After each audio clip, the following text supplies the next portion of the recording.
All right, the hint from President Trump of a swift end to the war, along with the possible release of strategic oil reserves, sent stocks into positive territory most of the day.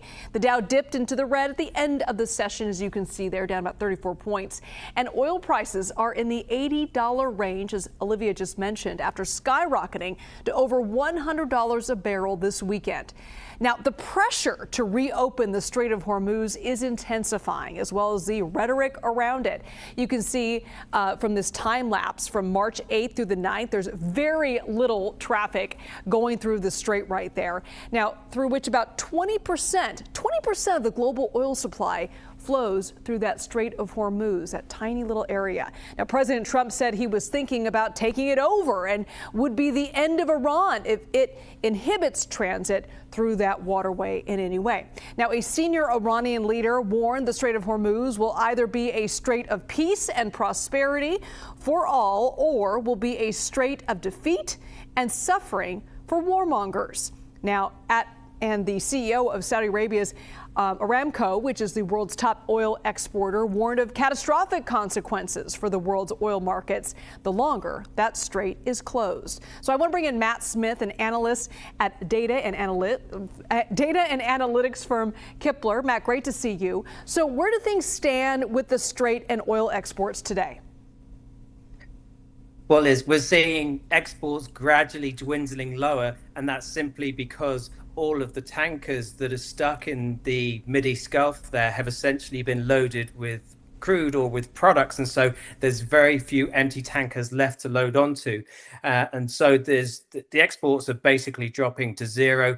At the same time, the Strait of Hormuz is seeing the odd cargo passing through there, but that is it. By no means are there many ships traversing through there, simply because there is the threat from the Iranians that if they do, they could get hit with a drone strike, and so that has been enough to deter any tankers or ships trying to pass through there.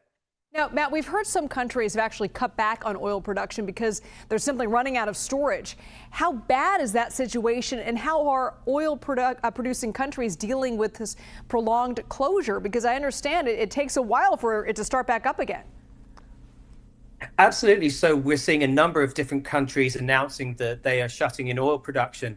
The thing to bear in mind here is that these are very large oil producers, very large exporters, and yet they don't have very much onshore storage, simply because all of that crude gets sent out. As you mentioned, 20% of the world's exports getting pushed through there, 33% actually of just crude.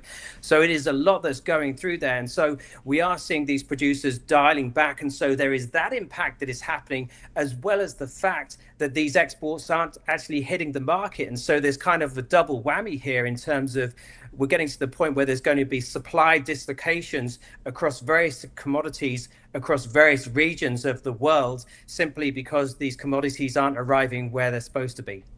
Now, Matt, there is optimism, though, that countries would tap into strategic oil reserves and potentially bring down oil and gas prices. If that happens, how soon could we see the impact? It's very much a creeper impact in terms of those releases. So on the prices, we'd likely see a sentiment impact straight away. So we'd see oil prices pull back a little bit on some type of announcement.